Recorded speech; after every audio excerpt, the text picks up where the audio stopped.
Turabaramukije bakunzi bacu ba televiziyo Holy Mountain TV, turi kuri Eglise Cité de David aho hateguye igitaramo kidasanzwe, bagira tubaze abacitabiriye ingene biriko biragenda.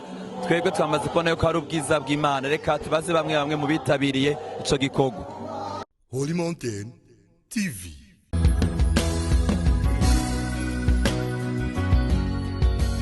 Turabahaye mwiriwe meze neza.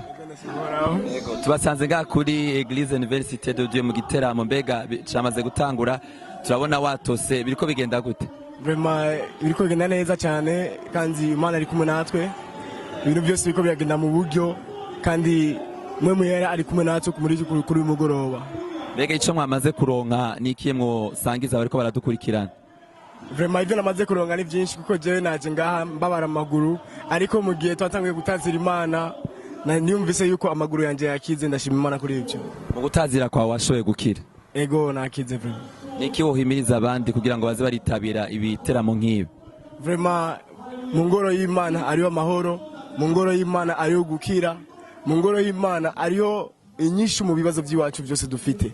Nico gituma ndatumiye abantu benshi, abandi bantu mu kindi gihe bumvise ari ahantu hari igiteramo cyo gutazira no guhimbaza Imana, bazore baza bitabira kuko ari ibintu byinshi Imana iduteguriye mu guhimbaza, kuko Imana yo yenye tubwira mu jambo ryayo ati nicaye agati y'amatazirano. Nico gituma Imana iguma ikiza ingwara kandi iguma izana amahoro mu mitima yacu.